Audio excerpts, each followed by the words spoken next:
13-year-old Kunala Dayemi woke up before sunrise, just like he did every day. His small shed sat at the edge of the bush path in Ondo State, barely big enough for his mattress and the few belongings he kept in an old plastic bucket. It wasn't much, but it was the only place he could call home after losing his parents. He stepped outside, stretching as cool morning air brushed his face. The sky was still pale, slowly brightening. In the distance, he could hear the roosters and the chatter of early risers heading toward the market. Kunal picked up his yellow jerrycan and walked toward the stream. He passed houses filled with lights and voices, families waking up together, cooking, laughing. He tried not to stare too long. It always reminded him of what he didn't have. At the stream, he filled his jerrycan, splashing water on his feet by mistake. He smiled a little. Small moments like that helped him forget the heavy parts of life. After returning to his shed, he went straight to the market to do his usual jobs. He helped arrange tomatoes, sweep stalls, and carry bags for shoppers. The market women loved him. "Kunal, you're a strong boy," Mama Fadak said as he stacked her pepper baskets. "If nobody tells you today, let me tell you. I'm proud of you." Kunal smiled shyly. "Thank you, Ma." When the sun began to set, he finally finished helping out. Mama Fadak gave him a small bag of food and an extra 200 naira. "For your dinner," she said warmly. Kunal thanked her and began walking home.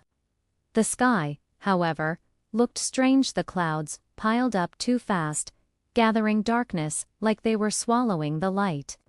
It wasn't even late yet, but everything felt dim and oddly quiet. A strange chill rolled across the road. Why's it getting dark like this? Kunal wondered aloud. He glanced at the long main road that led to his shed. Normally he would take it, but with how fast the darkness was coming, he knew he might not reach home safely in time. That left only one option: the shortcut through the forest. Kunal hesitated. The forest path was quicker, but today, it looked different. The entrance was darker, almost silent. No birds, no insects. Just a stillness that made his heartbeat tighten. He took a breath. "I've walked it plenty of times. I'll be fine." He stepped onto the path. The deeper he walked, the thicker the darkness grew. The trees blocked out the sky, and soon Kunal couldn't see the road behind him anymore. He slowed down. Something felt wrong. The forest felt unfamiliar, like the paths had rearranged themselves. "Where am I?" he whispered. He spun around, searching for a familiar tree or rock. Nothing. Every direction looked the same: tall, silent trees and shadows stretching across the ground. Kunal's stomach twisted with fear. He was lost. He hugged his bag tighter and kept walking, hoping to find the exit. But the forest grew darker, colder, stranger. Then, up ahead, he noticed a faint orange glow on the ground. It wasn't fire, or a lantern. It was a stone. A stone glowing like it had been carved out of pure flame. Kunal took a slow step toward it, eyes wide. He didn't know it yet, but that glowing stone was about to change his life forever. Kunal stared at the glowing stone lying in the middle of the forest path. It pulsed softly, a tiny, rhythmic heartbeat trapped inside a smooth, dark rock. The orange-lighted cast made the shadows of the trees dance and writhe across the dirt floor of the woods. He approached it cautiously, his breath catching in his throat. Kneeling down, he whispered to the empty forest, "What kind of stone glows like this?" He reached out a trembling hand, hesitating just an inch above its surface. The air around the stone was warm, radiating a gentle heat that felt completely out of place in the damp, cold forest. It was like standing close to a bonfire, yet the stone itself wasn't burning. It just glowed. Mustering his courage, Connell swallowed nervously, and finally touched it. The moment his fingertips brushed against the smooth surface, a shock of intense heat exploded through his hand, racing up his arm like a bolt of lightning. Kunal gasped, trying to pull back, but the stone seemed to fuse to his palm, as if it were melting directly into his skin. He yanked and pulled, but his hand wouldn't budge. Then, the solid form of the stone dissolved into pure, blinding light. In one brilliant flash, the light shot from his hand straight into his chest. Kunal screamed, his voice swallowed by the sudden silence of the forest, and collapsed to his knees. His entire body felt like it was on fire, but it wasn't the searing pain of a burn. It was different. It felt like something immensely powerful was pouring into him, filling every cell, every vein, with a raw, otherworldly energy. His vision flashed white, then a brilliant orange, then a deep, burning red. He could almost feel flames swirling around him, a fire roaring within his very soul. And then, as quickly as it began, there was silence. Slowly, shakily, Connell opened his eyes. A faint, warm glow emanated from his chest, right where the stone had entered him. He touched the spot carefully. It wasn't hot to the touch anymore, but it hummed with a strange, vibrant energy, like something alive was now living inside him. "What? What just happened to me?" he whispered, his voice hoarse. He pushed himself up, his legs unsteady, and looked around at the forest, but everything had changed. The familiar trees that had surrounded him just moments ago had shifted. Gnarled, ancient roots now twisted across the ground where a clear path had been. Branches he knew were gone, replaced by others that seemed impossibly old. The paths he recognized had vanished, replaced by a maze of unfamiliar trails leading into deeper darkness. The forest hadn't just grown dark, it had rearranged itself, aged centuries, in the span of a few seconds while he was blinded by the light. Connell's heart hammered against his ribs.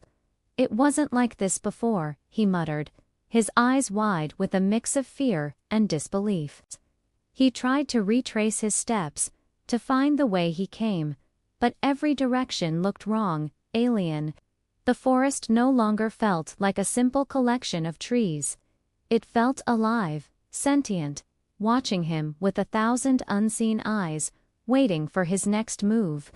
He took a deep, shuddering breath, trying to calm his frantic thoughts, and raised his right hand, the one that had touched the stone. A tiny, brilliant spark flickered from his fingertips. Connell froze, staring at his hand as if it belonged to someone else. He focused, concentrating on the strange new energy humming in his chest, willing it to happen again. Another spark appeared, then another. And then, a small, controlled flame bloomed from his palm. A tiny, swirling tongue of fire that danced in the air, casting a warm light on his face. It didn't burn him at all. His eyes widened in sheer astonishment. Did this come from me? He waved his hand quickly, a jolt of panic shooting through him. The flame vanished instantly. He stood perfectly still, his breathing heavy and ragged. The stone had done something to him. It had given him something impossible. He had no idea what it meant, no clue how to control this strange new power, and no answer as to why it had chosen him, a simple boy lost in the woods. But one thing was terrifyingly certain: his ordinary life was over. He could never go back to being the person he was just a few minutes ago. Connell looked at the dark, menacing forest that now surrounded him on all sides. He clenched his fists, the phantom warmth of the flame still tingling on his palm. He whispered to himself, a promise and a prayer: "I need to get out of here, before this gets worse." He didn't realize it yet, but the forest was far from finished with him. This ancient, shifting woodland had its own plans. and the power that now surged through his veins was only just beginning to awaken. This was not an end, but a terrifying new beginning. What would he do with this power? And what did the forest want from him? The answers lay hidden in the shadows, waiting to be discovered. Kunnal found himself in the heart of the shifting forest, his every nerve alive, his heart pounding a frantic rhythm against his ribs. The warmth that had bloomed in his chest hadn't gone away. If anything, it was growing stronger, steady, rhythmic pulse, like a long dormant part of him was finally stirring to life. He swiped a bead of sweat from his brow, and forced a step forward, the forest floor crackling loudly under his worn boots. In the oppressive silence, every sound was amplified, the crunch of dry leaves, the rustle of unseen creatures, seemed to scream into the quiet. "I just need to find the way out," he whispered to himself, his voice a fragile thread in the vast, dark woods. Just keep moving. But the forest had other plans. It felt less like a place and more like a living entity, one that had no intention of letting him go. Overhead, the thick branches of ancient trees twisted together, weaving a dense canopy that starved the ground of moonlight. Gnarled roots snaked across the path, forming natural tripwires in the gloom. The very air felt heavy, charged with a watchful presence, as if the forest itself was holding its breath, observing his every move. Suddenly, a sharp snap echoed from behind him, like a twig breaking under a heavy foot. Kunnal spun around, his body tensing. "Who's there?" he called out, his voice trembling slightly. The only answer was the profound silence of the woods. He started backing away slowly, his eyes scanning the impenetrable shadows. One step, then another, until his back bumped into something solid. He assumed it was a tree trunk, but the surface wasn't rough and cool like bark. It was smooth and warm. Alarmingly warm. Kunnal turned his head, his breath catching in his throat. The tree wasn't just a tree. It was glowing with a faint, internal light. The same mesmerizing orange shimmer he'd seen in the stone now pulsed through the deep cracks in the tree's bark, like veins of liquid fire. It was as if the heat radiating from his own chest had seeped out into the world, infecting the very forest around him. Hesitantly, he reached out a hand, his fingers trembling as he prepared to touch the glowing bark. The moment his fingertips made contact, a deep, resonant voice rumbled not in his ears, but directly inside his mind. It wasn't a sound from the forest. It was a presence within him. "You have been chosen." Kunnal stumbled back, his heart leaping into his throat. Chosen? Chosen by who? He gasped, his eyes wide with a mixture of fear and disbelief. The voice continued, its tone low and ancient, carrying a weight that seemed to press down on him, making his knees weak. "The Firestone does not choose by mistake." Instinctively, Kunnal pressed a hand to his chest, right over the spot where the stone had vanished into him. He could feel his own heartbeat, which had now synced with the cadence of the mysterious voice. It was fast, strong, burning with a power that was both exhilarating and terrifying. I don't understand," Kunnal whispered, the words barely audible. The voice softened, its resonance fading into something gentler, like a whisper carried on a current of warm air. "You are the bearer. The protector.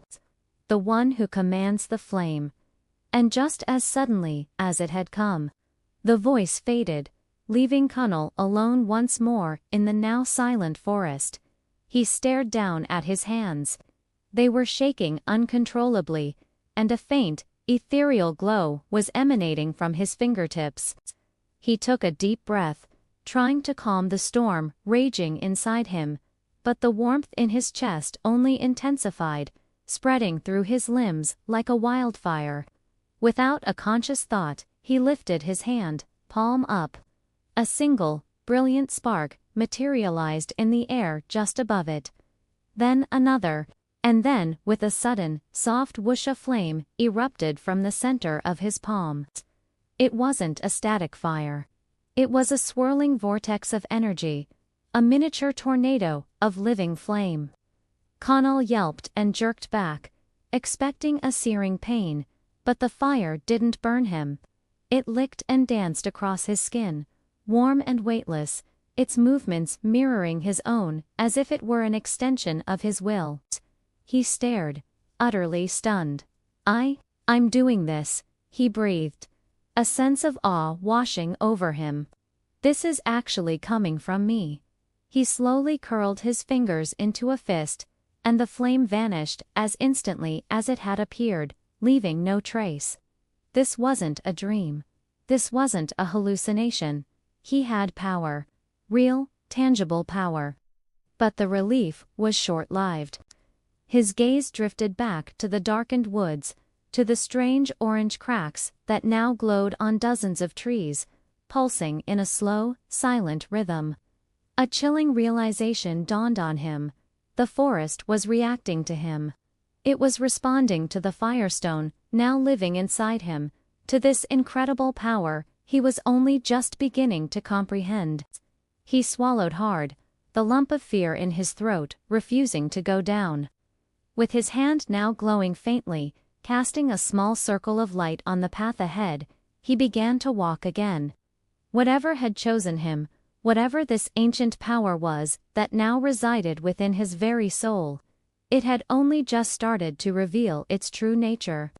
And as he ventured deeper into the enigmatic forest, Kunal couldn't decide if he should be thrilled by the possibilities or absolutely terrified of the consequences.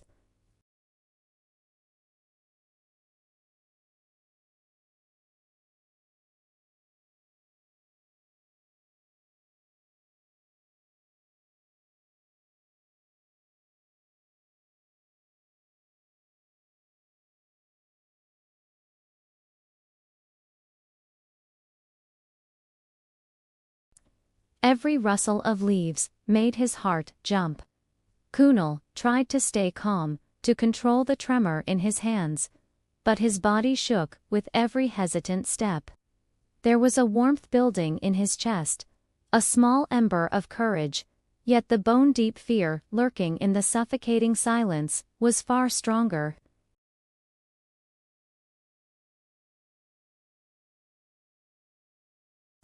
And then, something moved.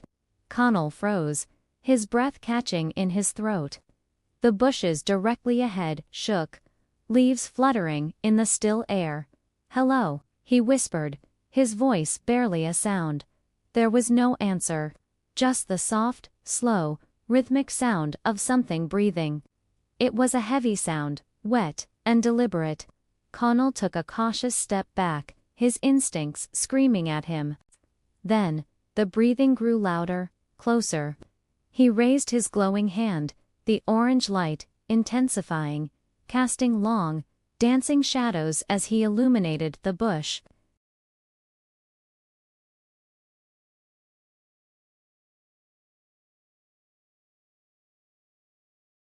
The creature was a blur of dark fur and impossibly long limbs, a shape of pure nightmare that bolted past him. It wasn't a goat. It wasn't a dog. It wasn't anything he had ever seen or could have imagined.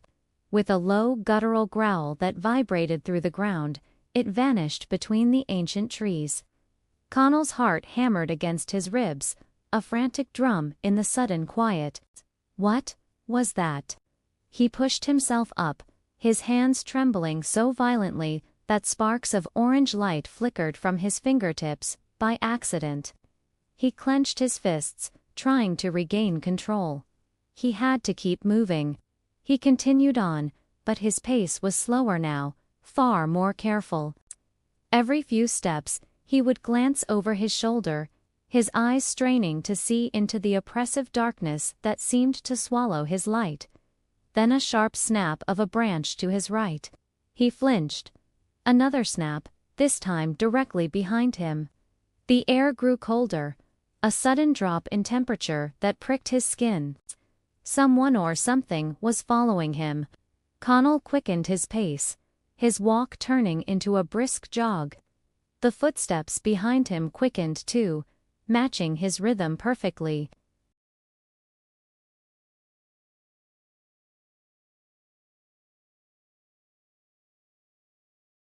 Connell's lungs burned as he sprinted wildly, his mind a blur of panic.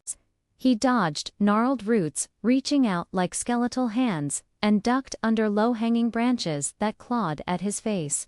His heart pounded, and the heat in his chest flared, spreading through his arms and legs, fueling his desperate flight. He skidded to a stop, his boots sliding on loose soil. When the path ahead split into 3 confusing trails, left, right, straight, they all disappeared into identical walls of black. I don't know which one," he heard it. A deep growl rumbled from the darkness behind him. It was slow, hungry, and terrifyingly close. Connell turned around, his body shaking uncontrollably. 2 glowing yellow eyes stared at him from the void. They blinked once, slowly, with an unnerving intelligence. Then, a massive shape stepped forward into the edge of his light. It was tall, impossibly so, with matted, filthy fur, long, muscular arms, and claws that scraped against the dirt and rocks with a sound like knives on stone. Its teeth were a collection of jagged, yellowed fangs, dripping with thick, stringy saliva. Connell couldn't breathe. The creature snarled, a sound of pure malice, and lowered its body, coiling its muscles like a predator about to pounce. Connell lifted his hand instinctively, a useless, pathetic gesture. The heat in his chest became an inferno. "Stay away from me," he stuttered, his voice cracking.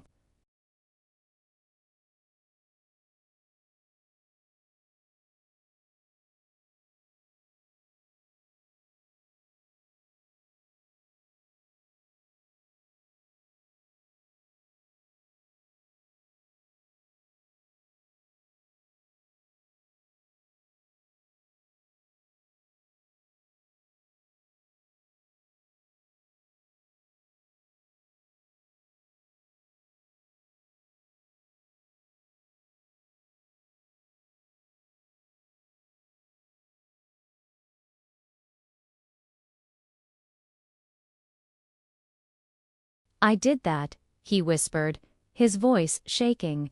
"I actually did that." His body was still humming with warmth, a strange and powerful energy.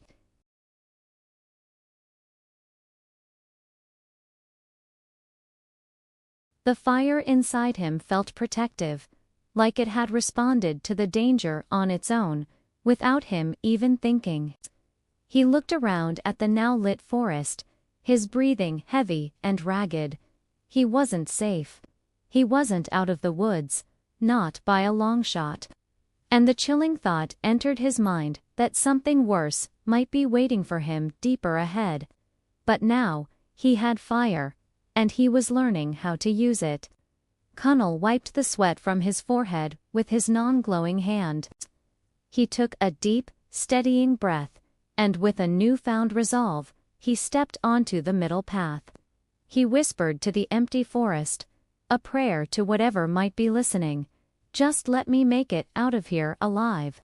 He didn't know it yet, but the creature wasn't the only thing watching him from the shadows.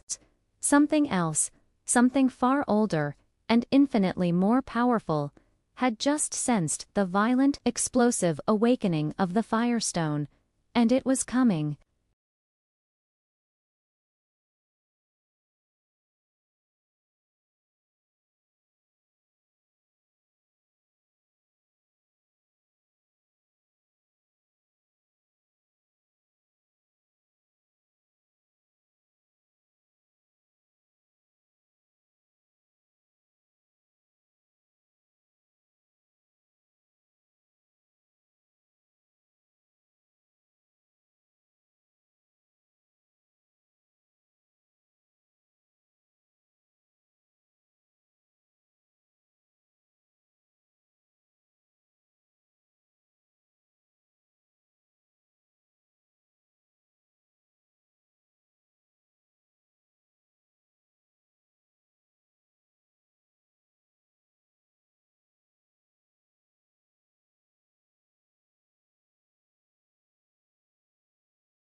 That boy, one said, her voice a hushed rush. They say he fought off armed thieves on the highway last night.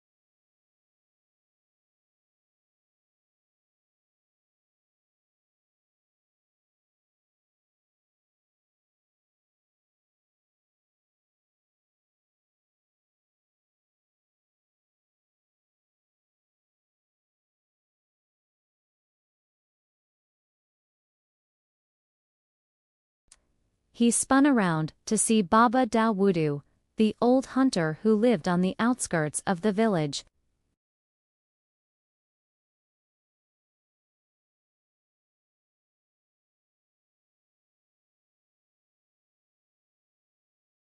Follow me. Henry hesitated for a moment, then obeyed, a sense of dread mixing with curiosity.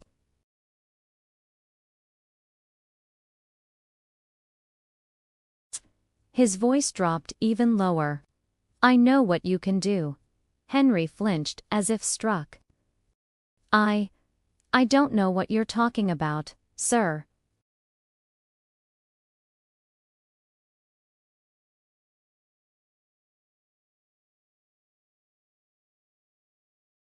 You think you were alone. Henry's eyes widened in disbelief. You were in the forest. Baba nodded slowly.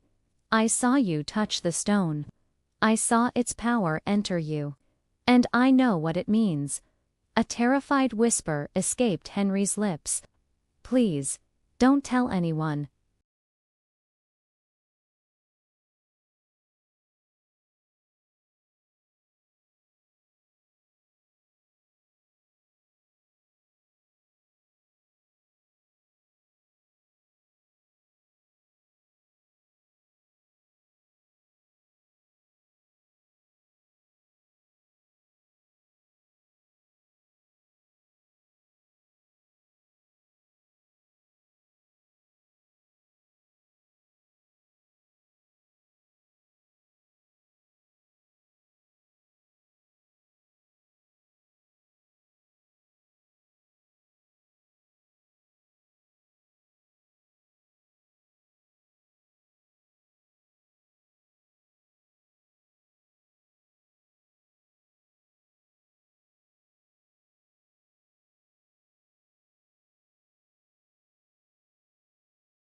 Stronger. He focused one last time, pouring all his will, all his newfound hope into his palm. And then, it happened.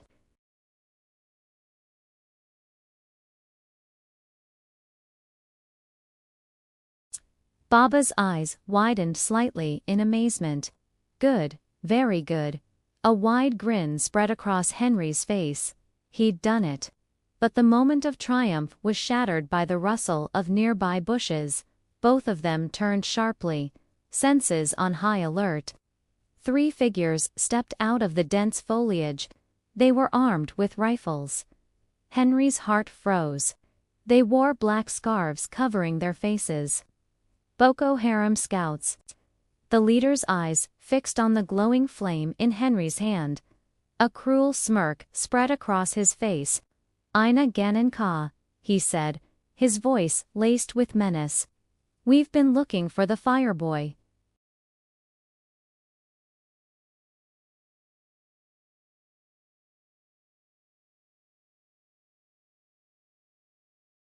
But Henry knew, deep in his bones, that the time for hiding was over.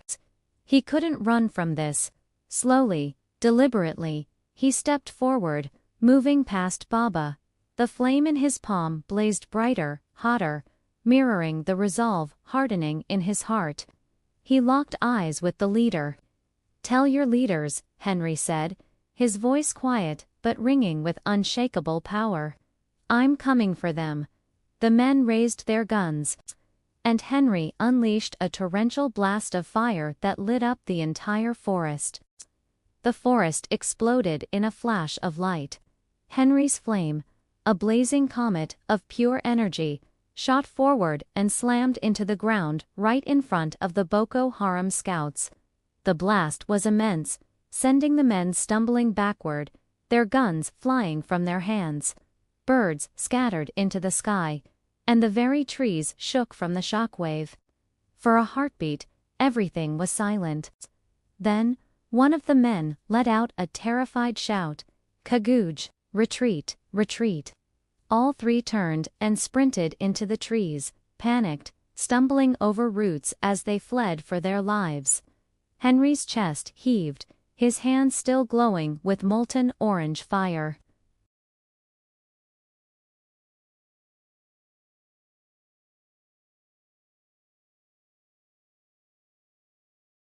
"It's unlike anything I've ever seen." Henry extinguished the flames and dropped to one knee.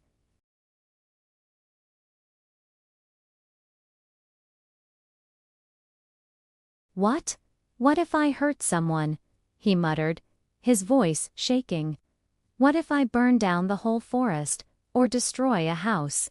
I don't know my limits." Baba knelt beside him, his presence a calming force. "Listen to me, Henry. Fire is dangerous, yes. But so is strength, so is bravery, so is destiny. What matters is how you choose to use it." Henry looked up, his eyes filled with doubt.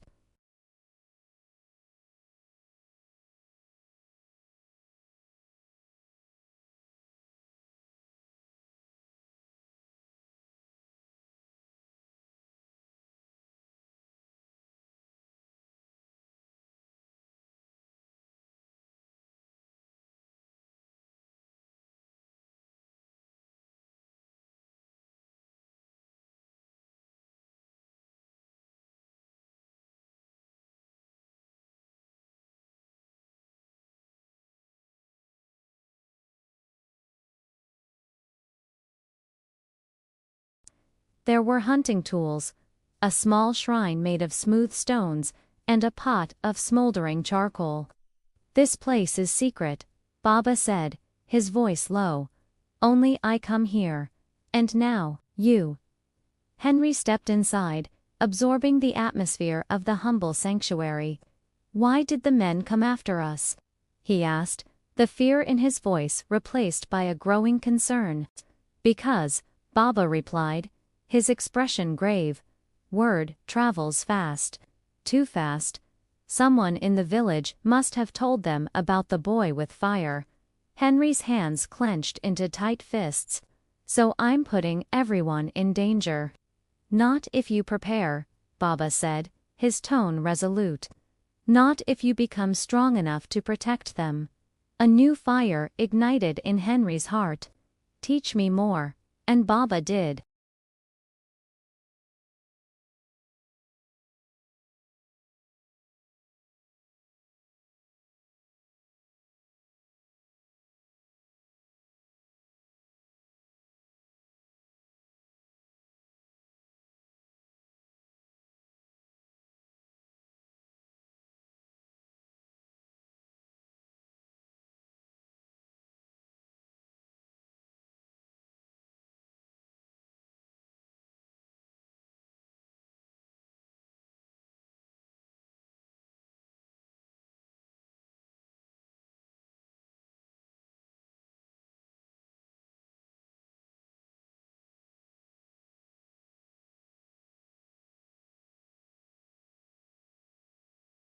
But the hardest lesson wasn't about power.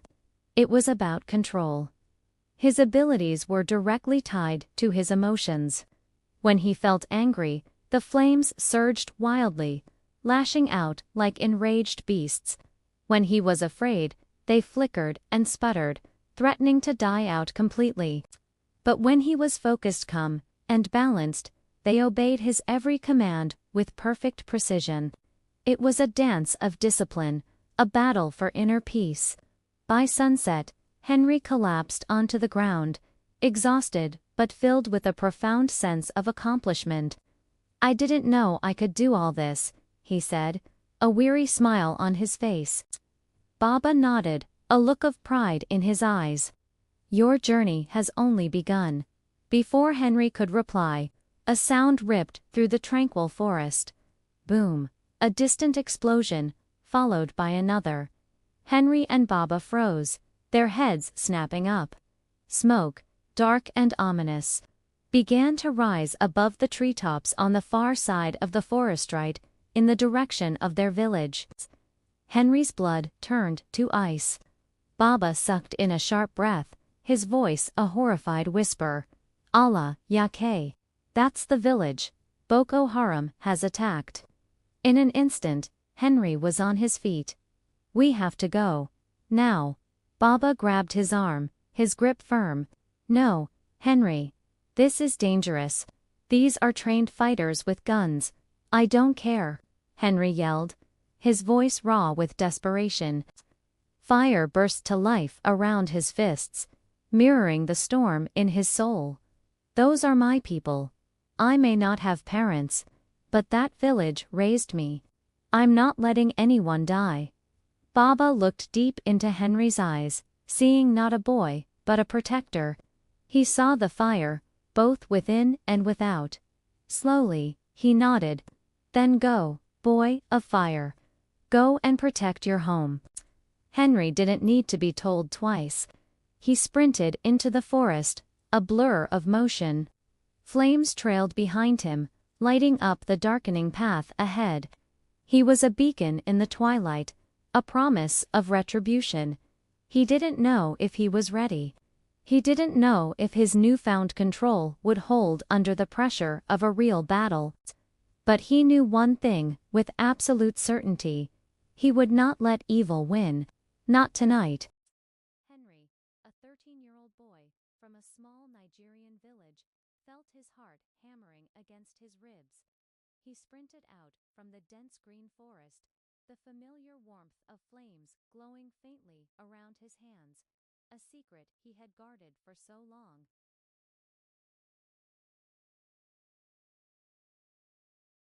It wasn't the sound of injury, but the raw, sharp noise of fear.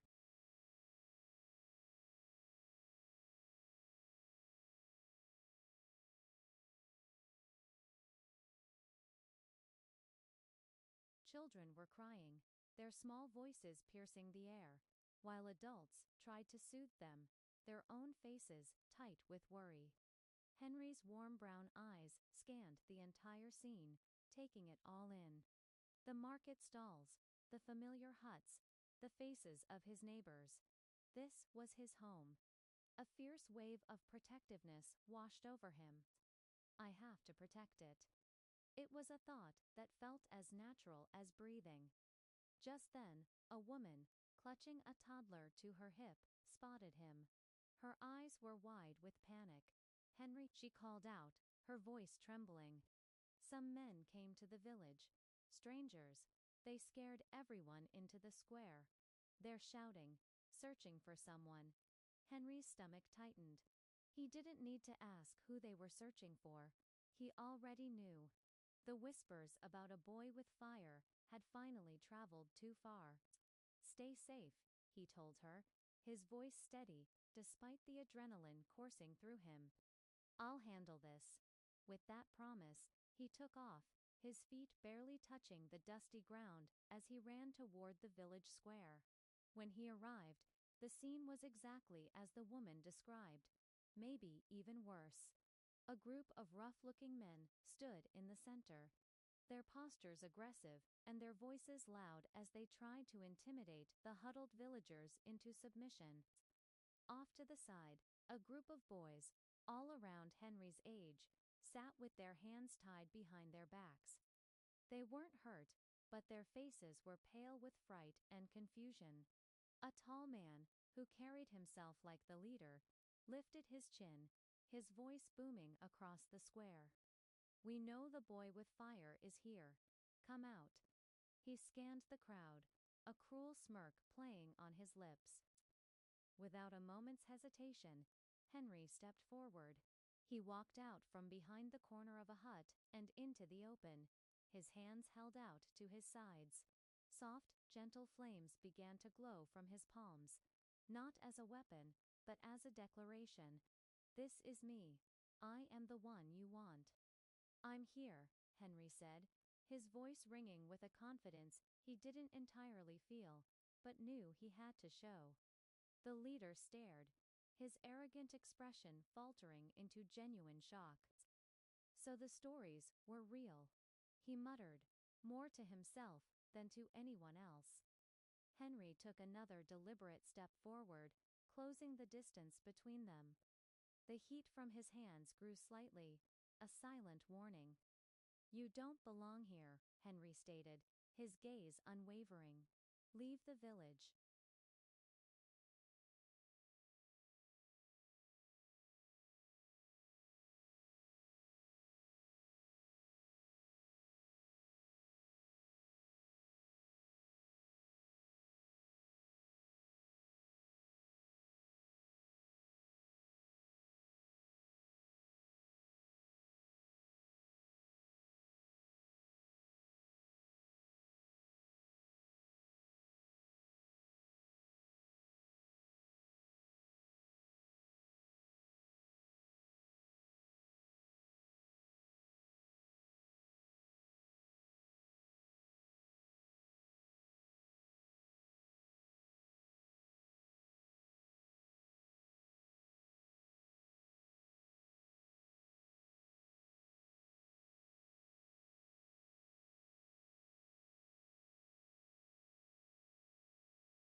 But Henry didn't flinch. He dodged smoothly, his body moving with a grace he had learned from countless hours of training with his mentor, Baba Dawudu. The rod whistled through the air where he had been a second before. They began to circle each other, a tense dance in the middle of the village square. The leader swung again, this time with more force, aiming lower. Henry stepped aside, even faster this time, the movement fluid and practiced. Then, in one swift motion, Henry slid backward in the loose sand, using the momentum to kick a cloud of dust directly into the air. Caught off guard, the leader sputtered and lost his balance for a critical moment. That was all the opening Henry needed. He crossed his arms in front of his chest, channeling his energy. A powerful wave of warm air, a sheer puff of invisible force burst from him. It wasn't fire, it wouldn't burn them, but it hit the group of men like a physical blow. It pushed them backward, sending their hats flying and making their clothes flap wildly in the sudden gust. They stumbled and fell over each other in surprise, their bravado completely shattered. Panic set in. Scrambling to their feet, they turned and ran, a disorganized retreat down the main road, leaving the village behind as quickly as they had come. For a moment, there was silence. Then, slowly, the villagers began to emerge from their hiding spots, their faces a mixture of relief and awe. Henry didn't waste a second. He hurried over to the tied-up boys. With intense focus, he summoned a tiny, precise line of controlled heat, like a laser, and carefully burned through the thick ropes, making sure the flame never even grazed their skin. The ropes fell away, and the boys rubbed their wrists, looking at him with a newfound respect. "You're all okay," he said, his voice soft now. One of the boys, whose name was Kale, stared at him with wide, unblinking eyes. Henry, you saved us. Just then, the village elder, a man with a face as wise and wrinkled as an ancient tree, stepped forward.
Henry looked at the approaching trucks, then back at the faces of his people, who were just beginning to feel safe.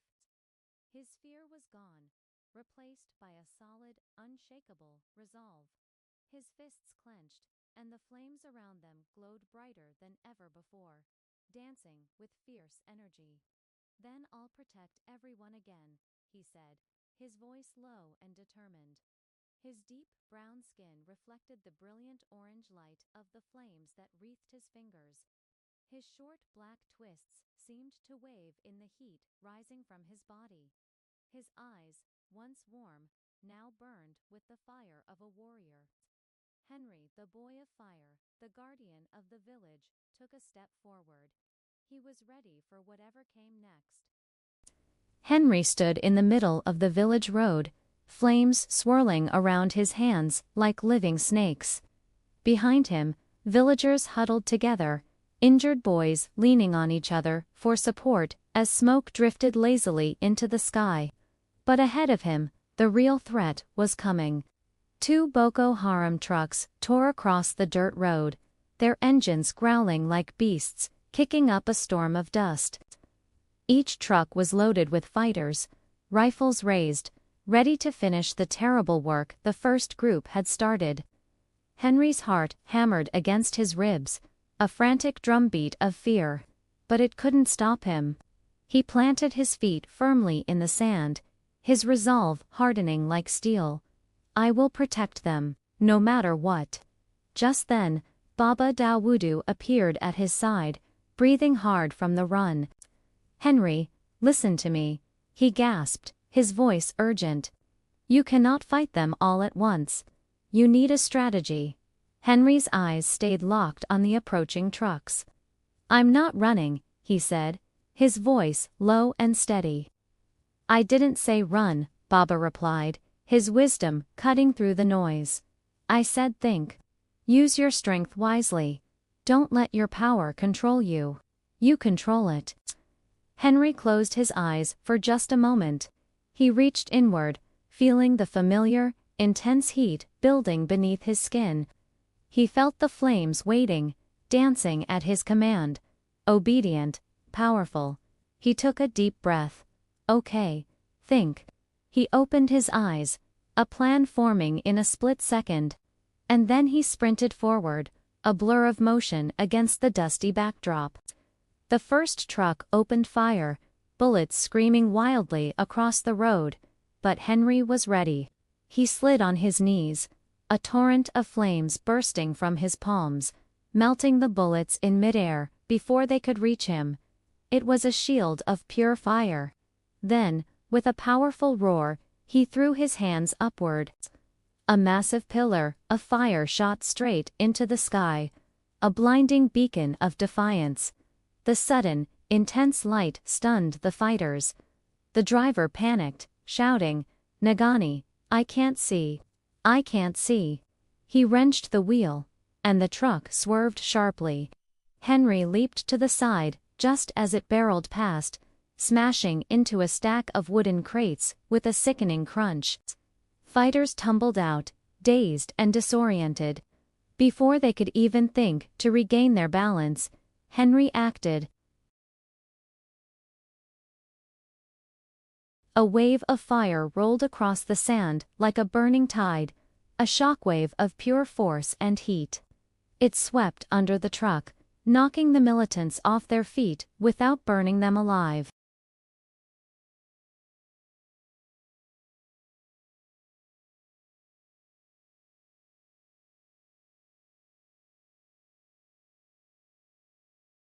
One truck down. But the second truck didn't even slow down.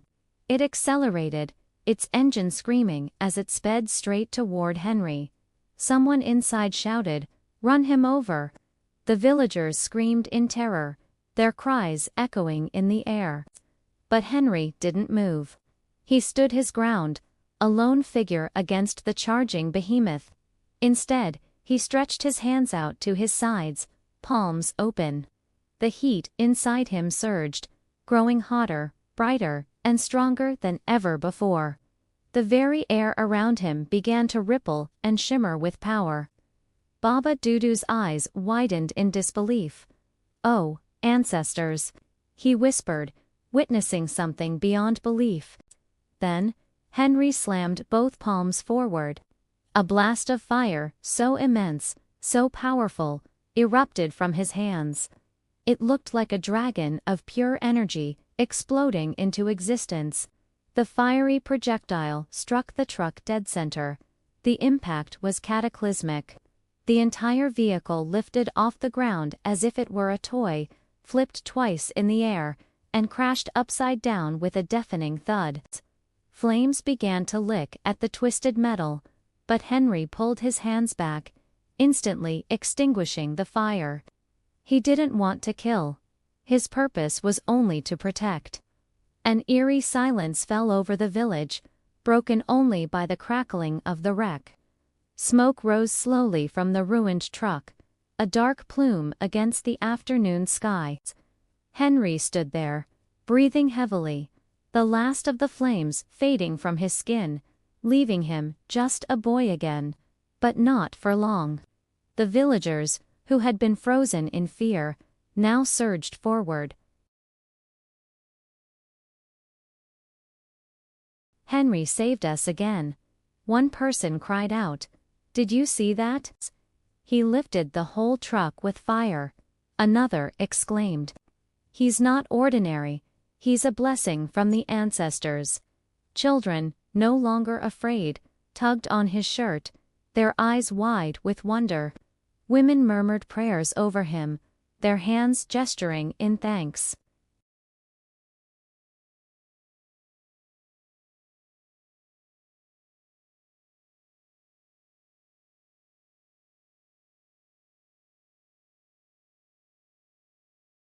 The village elder, his face etched with wisdom and time, approached and placed a trembling hand on Henry's shoulder. "You were chosen," the elder whispered, his voice filled with reverence. "Not just by the stone, by fate, by this land, by us." Henry swallowed hard. A whirlwind of emotions swirling inside him: pride, fear, responsibility, and an overwhelming sense of hope. Then, Baba Dawudu stepped forward, his expression serious. "This is only the beginning, Henry," he warned. "Boko Haram will not forget this. They will return with more men, more weapons, stronger enemies." Henry lifted his chin, his gaze unwavering. "I'll be ready," he said, his voice resonating with newfound confidence. The villagers nodded, murmuring in agreement, their faith in him absolute. From that day forward, Henry was no longer just a boy. He was the fire guardian of the village, the protector, the symbol of hope in a world that often seemed hopeless. And as the sun began to set, casting long shadows across the land, a different pair of eyes watched Henry from the darkness of the forest. A sinister voice whispered into the wind, "So, the boy of fire truly exists. We must capture him. Henry's greatest battles were still to come. The world was about to learn of the fire that burned within him. The open road shimmered under the afternoon sun as the two heavy trucks rumbled to a halt. Dust clouds billowed up around Henry, catching the light from the flames that danced around his fists and turning the air a hazy, brilliant orange. The firelight played across his deep brown skin, and his short twists of hair moved in the warm breeze his own power created. He felt a steadying hand on his shoulder. It was Baba Dawudu, the village elder, his voice a low, reassuring rumble. "Remember, my boy, power is not just about raw strength. It is about control." Henry gave a firm nod, his jaw set. "I'm ready, Baba." With a screech of metal, the truck doors swung open. Henry tensed, expecting the same aggressive, shouting men from their last encounter. But this time was different. The group that emerged was calm, almost eerily so. They weren't yelling or brandishing weapons. Instead, they moved with a quiet, disciplined precision, all wearing matching dark uniforms. On their shoulders was an emblem Henry had never seen before, a stark red circle, bisected by two crossing lines. Their leader stepped forward, separating himself from the group.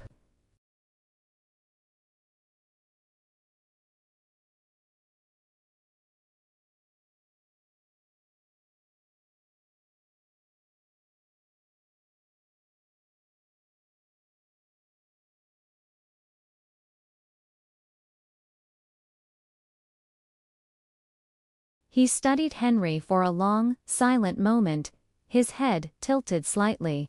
When he finally spoke, his voice was soft, carrying easily on the quiet air. "So, you are the boy of fire."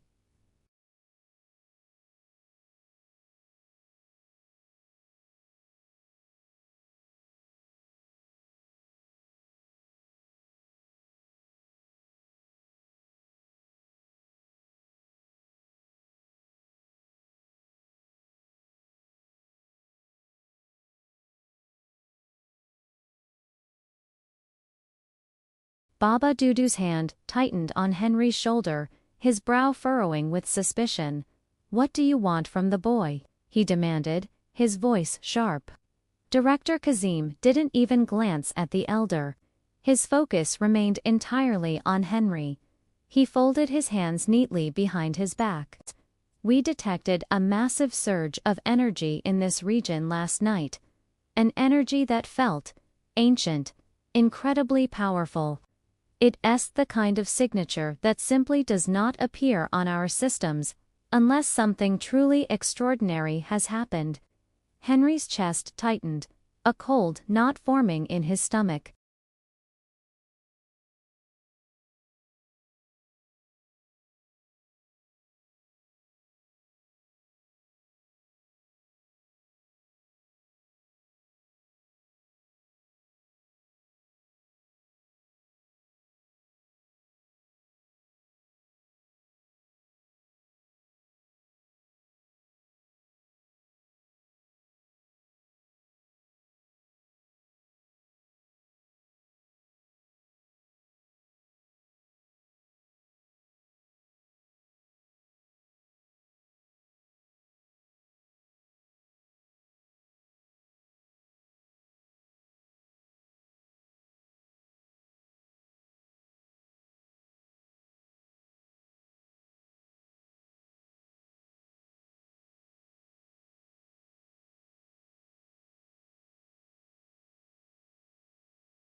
Henry instinctively took a step back, the flames swirling defensively around his open palm.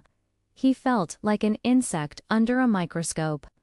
"I didn't ask for this," he said, his voice low and firm, "but I will use it to protect my people."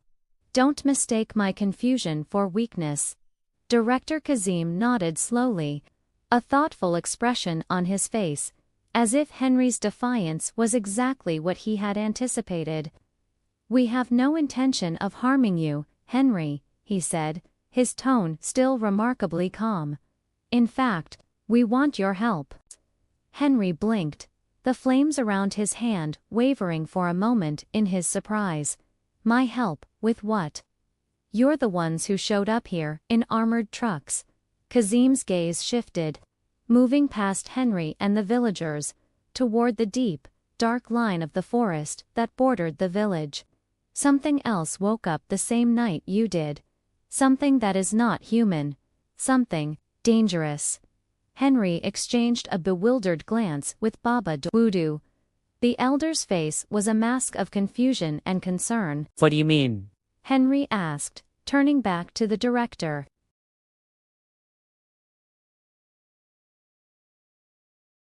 You're not the only one who touched something ancient in that forest last night. A chill, completely unrelated to the heat of his own flames, snaked its way down Henry's spine. A profound silence fell over the clearing, broken only by the gentle sigh of the wind rustling through the dry grass. Then Kazim spoke again, his voice regaining its quiet authority. We are tracking a new entity.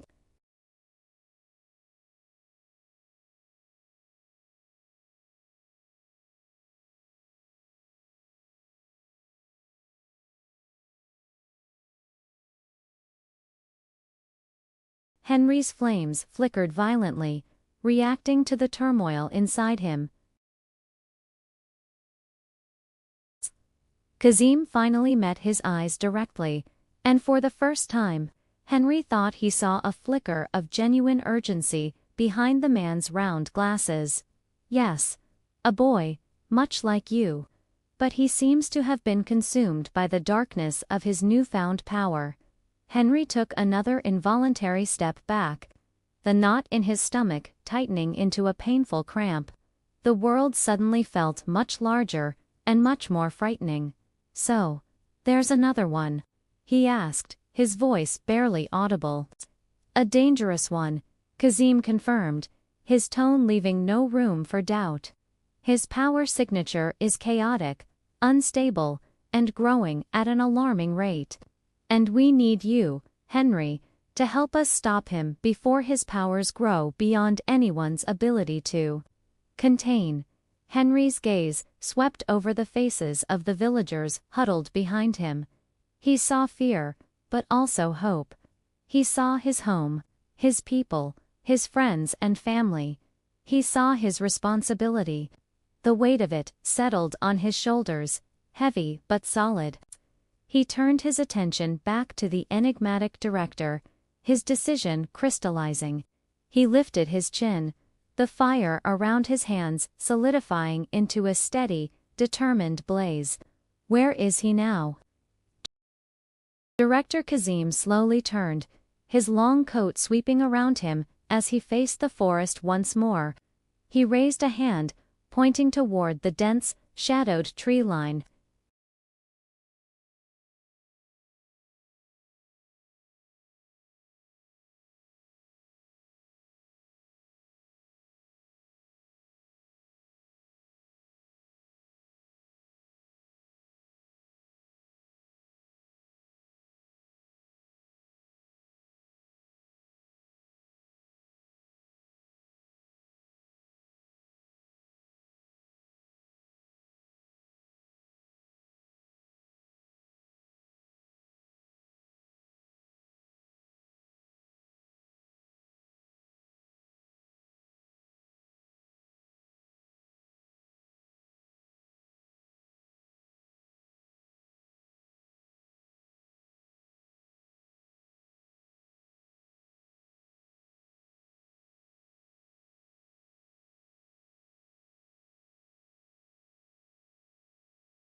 Henry stood at the edge of the forest, a quiet guardian watching over his home. His dark brown skin seemed to absorb the soft, flickering light of the small flames dancing around his palms. The cool evening breeze rustled through his black twists. For now, the village behind him was safe, its people unaware of the confrontation about to unfold. From the deep shadows between the ancient trees, a figure emerged. He was a boy, no older than Henry, with deep, dark skin and tightly curled black hair. But it was his eyes that captured Henry's attention. They glowed with a strange, unsettling purple light. His very presence felt cold, unnatural, as if the forest itself was holding its breath in fear. Henry didn't flinch.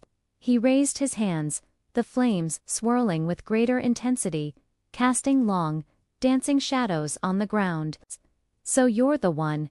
Henry's voice was steady, cutting through the silence. "You're the one that felt the stone's power." The shadow-powered boy tilted his head, his purple eyes fixed on the fire. A faint, almost curious smile touched his lips. "You have fire," he said, his voice a low whisper that seemed to carry on the wind. "I have darkness, and I want more." His words hung in the air, a clear declaration of his intent. He wasn't here to talk, he was here to take. Henry took a deliberate step forward, planting his feet firmly on the earth. His posture was confident, his spirit brave. "Power is supposed to protect people," Henry countered, his voice ringing with conviction. "It's meant to build, to shield the innocent, not destroy them." The boy didn't answer with words. His response was immediate and violent. He lunged, moving with a blinding burst of speed, a living shadow streaking across the clearing. But Henry was ready. He had trained for this his entire life. With a sharp exhale, flames flashed from his palms, not as a wild inferno, but as controlled, precise bolts of light, illuminating the dark path between them. The shadow boy was impossibly fast. He dodged the fiery projectiles, twisting and contorting his body in ways that seemed to defy physics, leaving trails of dark, ethereal mist in his wake. Henry slid back, his feet digging into the soft earth, using the momentum to twist his body, just like his mentor, Baba Dawudu, had taught him. The movements were a dance, a fluid motion of defense and attack. He fired another burst of fire, this time aiming upward, creating a brilliant arc of light against the darkening sky. Then, with a powerful sweep of his arms, he brought it crashing downward like a flaming wave, intending to engulf his opponent. The boy reacted instantly, raising a hand to summon a shield of pure shadow, a void that seemed to drink the light. The fire crashed against it, hissing and sputtering. The impact was immense, sending a shockwave through the air. But in that brief, intense moment, Henry noticed something crucial. Every time his fire, his light, made contact with the boy, the oppressive darkness surrounding him seemed to weaken, flickering just for a second. It was a small detail, but it was everything. A new strategy began to form in Henry's mind. He took a deep, calming breath, centering himself. He remembered Baba Dudu's words, echoing from years of training. "Fire isn't only destruction, Henry. Remember its other nature. Fire is warmth. Fire is comfort. Fire is light." It wasn't about overpowering the darkness with brute force. It was about outshining it. With renewed purpose, Henry pushed his palms together, concentrating his energy. The flames around him pulled inward, circling his body in a tight, rapidly spinning spiral of brilliant orange and gold. The air grew warm, but not with a threatening heat. It was a comforting, steady warmth. Then, with a final, decisive movement, Henry thrust his palms outward. He didn't unleash a destructive blast. Instead, he released a perfect, expanding ring of gentle, golden fire. It wasn't a weapon meant to burn, but a beacon meant to illuminate. It spread across the clearing, bathing everything in its soft, brilliant glow. The Shadow Boy froze, caught completely off guard. He threw his arms up to shield his glowing purple eyes from the sudden, overwhelming light. The darkness clinging to him, which had seemed so absolute, began to flicker violently. It wavered, then receded, peeling away from him like burnt paper, until it slowly faded into nothing. The boy stood there, disarmed and vulnerable, stripped of his shadowy armor. The hostile purple glow in his eyes dimmed, leaving behind a look of confusion and fear. Henry slowly lowered his hands, letting the ring of light dissipate into harmless, floating sparks that drifted away like fireflies. He took a cautious step closer, his expression softening. "You don't have to fight anymore," Henry said, his voice gentle. "You're not my enemy. Let me help you." The boy stared at him, truly seeing him for the first time. His chest rose and fell with ragged breaths. The aggression was gone, replaced by a raw vulnerability. You're not scared of me?" he asked, his voice barely a whisper. Henry offered a small, reassuring smile, and shook his head. "No, I'm not scared." He paused, his gaze filled with empathy. "I understand what it feels like to be alone." For a long moment, neither of them spoke. The only sound was the wind rustling through the leaves of the ancient trees, as if the forest itself was finally sighing in relief. The tension had broken. The boy, the shadow wielder, gave a slow, hesitant nod. "Okay," he conceded, his voice quiet but clear. "I'll stop." A genuine smile spread across Henry's face. The last of the flames dancing around his hands dissolved into a final shower of sparks, leaving only the peaceful twilight. Without another word, two Nigerian boys, one who commanded fire, and one who was learning to let go of the shadows, turned and walked back toward the village. As they approached, the villagers began to emerge from their homes. A murmur went through the crowd, quickly turning into cheers as they recognized Henry, his familiar dark skin and twist hairstyle glowing in the fading light. He was their protector, and he had returned, not with a defeated foe, but with a new companion. Baba Dawudu, his wise old teacher, stepped forward, his eyes filled with pride. He placed a heavy, comforting hand on Henry's shoulder. "You have mastered more than fire, my boy," he said, his voice warm and resonant. "You have mastered your heart." Henry looked out at his village, his people, safe and sound.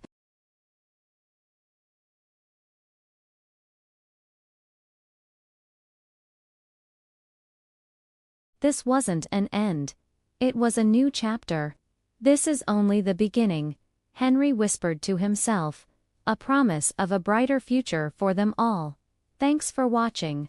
If you enjoyed this story, please show your support by hitting that like button, sharing it with a friend, and subscribing for more adventures. We'll see you in the next one.